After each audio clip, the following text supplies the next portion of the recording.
Hello, Duke fans. Welcome to DBR Bites, episode number 16. We got a little bit of an unusual thing for you here. We're doing a DBR Bites with all three of us. I'm Jason Evans. I'm joined by Donald Wine and Sam Klein. Gentlemen, how you feeling today? Sam, why don't you go first? What's up with you? I'm good. I think I had a fairly benign weekend, Jason. I'm waiting to get all the updates from your World Series of Poker appearance. Oh, yeah. I'll tell you in 1 second. First, Donald, say hi as well. So to segue into the poker thing, there was a debate online today about what happens if you go on a first date to a casino and somebody bankrolls the whole date. Are they supposed to split the winnings? And the answer was unequivocally absolutely not. That's that person's money.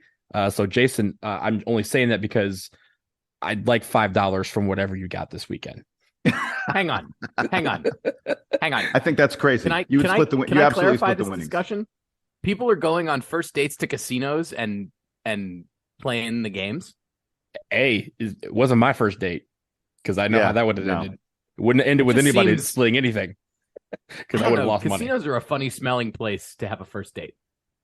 They do have restaurants and stuff like that, so maybe it was like restaurants. I find them they're fun. Well, it depends. Wait, hold on. It depends on where you are. If you're in Vegas, I mean, some of those casinos are gorgeous, and the shows are incredible. I could totally see doing that for a first date. Shows, that's a different. But you didn't say shows. We were talking specifically about casinos and playing gambling, gambling as a first date.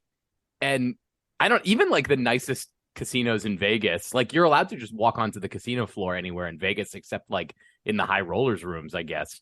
But yes, there's like smelly people everywhere in those places.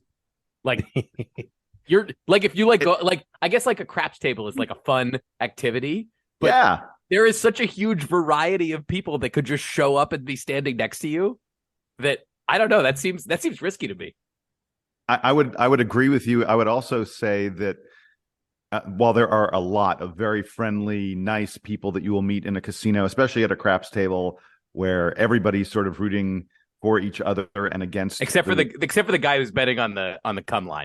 He's betting don't. Right. He's betting get that guy out of here. But no, but you'll encounter people who, like, if you do the wrong thing, if you place your money in the wrong way or something, they'll start yelling at you.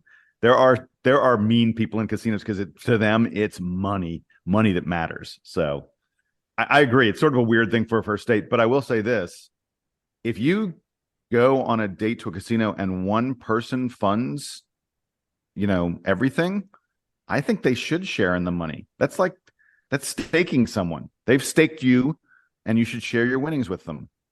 That's just my opinion. No. This is the person staking the money, not sharing with the person that they brought. That was the debate, not the person just saying like, "Oh, I won $1,000 with your money." Like it was like this. She was like, "I spent $0. He gave me 200 of the winnings that he got." She had nothing to do with it, but I digress. I was just trying to get $5 from your stash. That's all. Everything about this scenario seems weird to me. I'm out. I'm out on Twitter main characters or Twitter main characters. I'm probably not going on a casino date. All right. Wait. Hey, this is a DBR Bites. We're supposed to be speeding things along. We're not doing a very good job. Let's hustle along. Let me very, very quickly tell folks. So I had a really interesting day at the World Series of Poker. The circuit event that I attended in Cherokee, North Carolina. It was a no limit hold'em event. There were about 950 people in the event. I was doing really, really well. We started with 15,000 in chips. At one point, I was over 100 grand in chips. I was doing very, very nicely. I probably was at a point where I could have gone sort of slowed down a lot. And I probably could have made it to the money, which, would have doubled my buy-in, but it would have meant that there would be no way that I would do good, make it toward the very end of the tournament. So I chose not to slow down, which means you have to continue to be risky, continue to make gambles. I got knocked out in 240th place, 950 people, 240th place, but I was about 100 spots away from making the money. But I played well. It was fine. I'll tell you, the worst part about it was I was exhausted the whole time. Like, I had that bad ride up to Duke, and then the Duke game didn't end till late. We didn't get into our hotel until like 2 a.m. I didn't get very much sleep, and so my concentration was not where it needed to be. Jason, and after all that, you still made the buy. of the tournament, right? You didn't make the double bye, but you made the bye. So no. I did not get anything back. All my buy-in went to other people. No. I mean bye as in like the ACC has a bye where you do not play that. Oh, day. sure, yeah. You were in the top half of the ACC, so you were in the bye region. You're about where Duke is right now. Yeah, that's a good. I like that. That works. Excuse me, Duke, I believe, is the top ACC team in KenPom and in the net right now. So they are. Just saying. Speaking of Duke, oh God, I can't believe how much time we wasted on this today. Speaking of Duke, let's get to our game against NC State that is coming up on Tuesday. The NC State Wolfpack is a very, very interesting team, and they are the team that is vying with Duke directly for 5th place currently in the ACC. Unlike Duke, NC State doesn't have enough games left so that they could rise up to finish in 4th in the conference. I don't believe there's a scenario where NC State finishes 4th. I may be wrong, but I don't think there's one. So this is a big game for them to sort of determine whether they finish 5th or 6th or maybe 7th. There are also some weird scenarios where they may finish 7th. Anyway, this is their last game of the ACC season. They will not be playing this weekend. They have a big long break before the ACC tournament starts. Let's begin. Donald, why don't you start me? Because you usually look at what are the results, what have they been doing lately. Things seem to be going great for NC State, and then they kind of have hit a couple speed bumps lately, haven't they? Yeah, so since they faced us, that was back on January 4th, which does seem like a lifetime ago, this season, with just so many things happening. But they've gone 10-4 since they played us back on January 4th. They're 22-8 overall, 12-7 in the ACC, and Jason, you mentioned they're just one game behind Duke. They are currently in 6th place in the standings. They do have a couple of key wins. They played Miami, beat them at home in overtime. That was pretty good. They also beat UNC in overtime, or I'm sorry, not in overtime, but they also beat them at home. Their losses, they've lost to Clemson twice. They lost to UNC in conference, UVA in conference, and Syracuse in conference. But I think this is one where they still need like another statement win to kind of ensure they get into the NCAA tournament. Right now, Lunardi has them as an 8th seed, and they have an opportunity to maybe move up between this game and the ACC tournament if they do, fairly well. But right now, at this point, this is the type of game where for NC State, the only thing they can do really is kind of play themselves out of it if they play like we played in Raleigh on January 4th. So their idea is not to do that. If you remember back on January 4th, this was one of those games where we just got smoked like a neck bone the entire game. We didn't shoot well. We shot 42% from 2, 33% from 3. We didn't even shoot well from the free throw line. We had 22 turnovers. They had 2 guys that scored over 20 points. They had a guy named DJ Burns who rarely plays, who scored 18 points and had 4 blocks. Like they have wait. DJ Burns, maybe he wasn't playing a ton at the time. That game. He has turned into stud central for them. It's funny how that works. When you play Duke and you do well, you actually gain confidence and you play well the rest of the season. But before then, when we even did our preview back then, DJ Burns was not a man that we mentioned that often. So this is a game where Duke needs to show that, hey, that was just an aberration. We played like crap over there.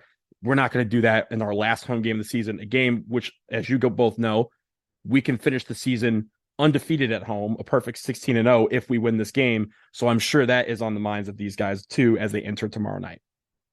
Yeah, that's a big deal. Sam, really quick before we get to anything else, it's just kind of weird that NC State's ending their season before everyone else in the ACC, isn't it?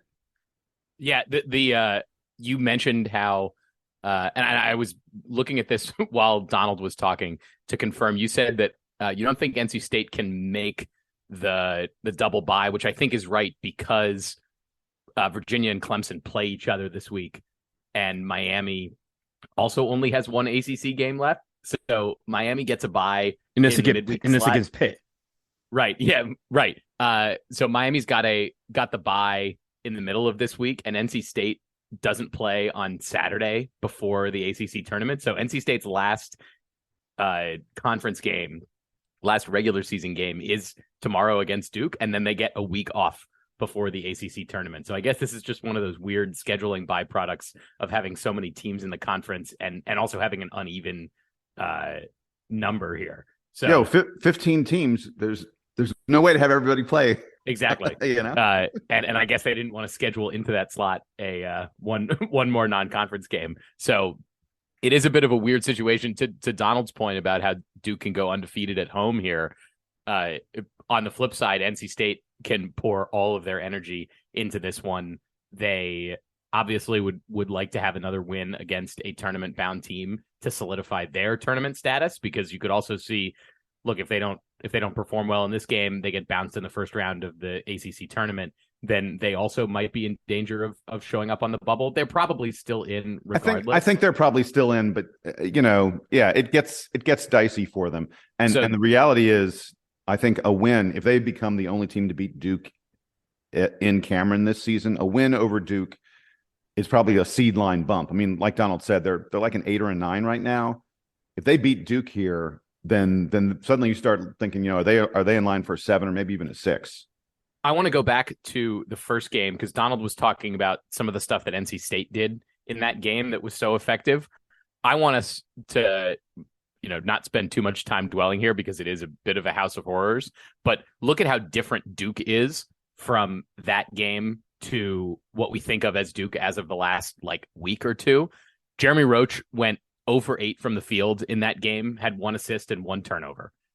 We know recently that Jeremy Roach has been on a scoring binge and has become his foot was still bothering him at that point. Sure. Yeah. So he's healthy now. The other guy who I don't think was quite performing at his best at that point was Tyrese Proctor. Also had a pretty poor game against NC State. You can go back and listen to the whole recap, but 1 assist, 4 turnovers for Proctor in that game.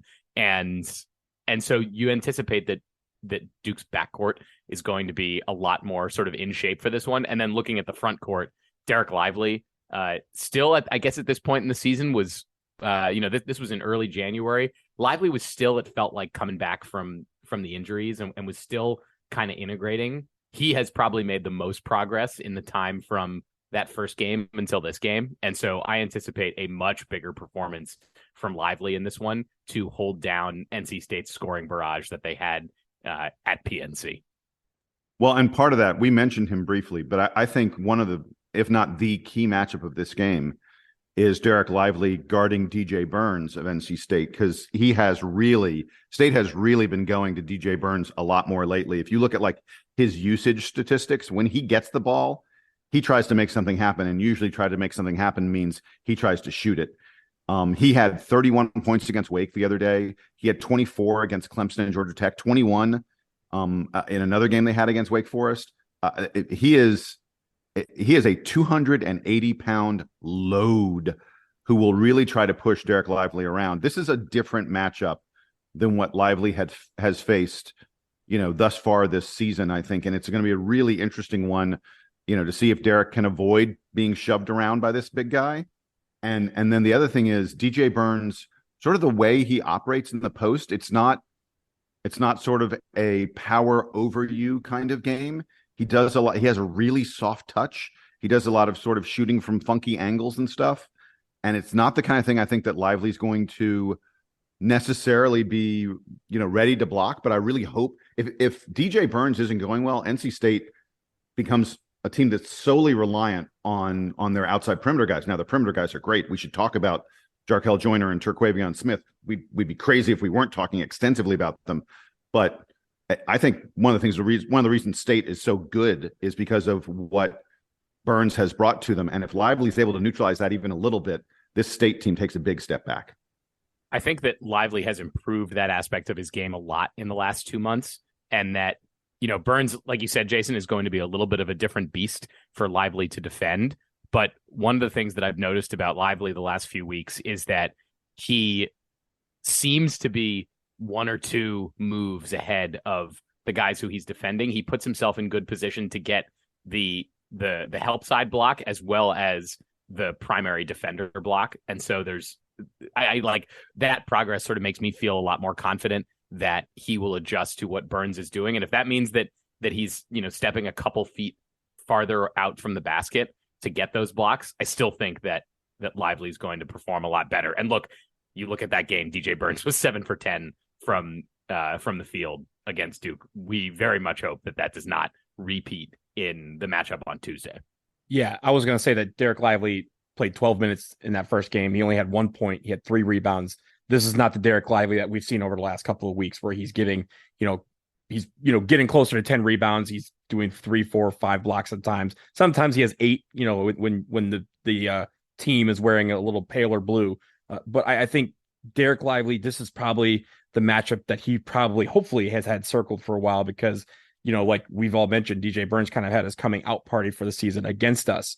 And Derek Lively was kind of the unfortunate recipient of that coming out party. So I think this is one where he can go, hey, I can redeem myself against DJ Burns by having a good game against him and Cameron.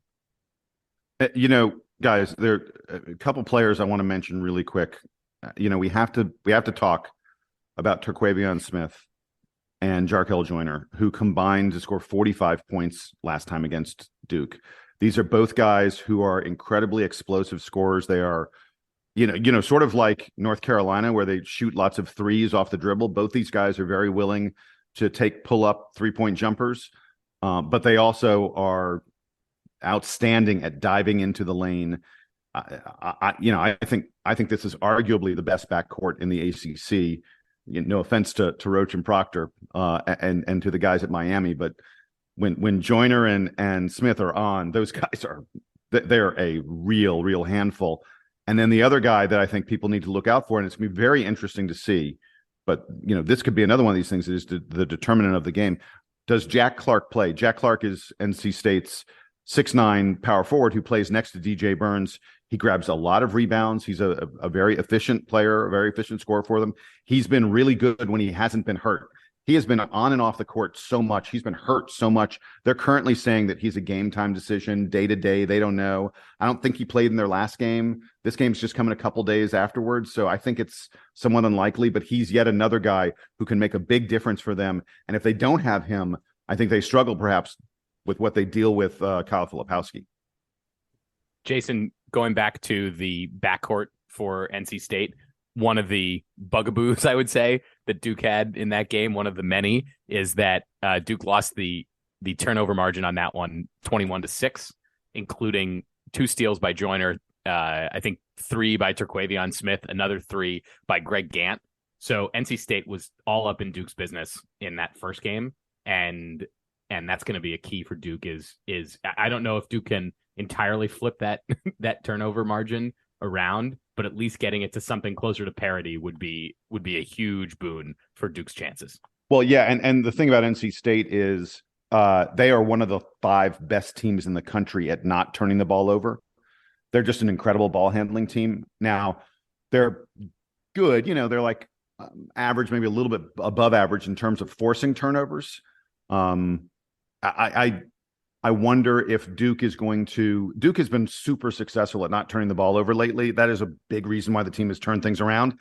We've done that against teams that don't get a lot of turnovers, like Notre Dame, Syracuse. The teams we've been playing lately, Virginia Tech, are not teams that turn teams over a lot. So that could be part of why Duke has done so well at not turning the ball over. We're facing the right opponents. NC State is a little bit better than those teams, but not like. They're not like, incredible. They're not like the best team in the ACC at getting turnovers or anything like that.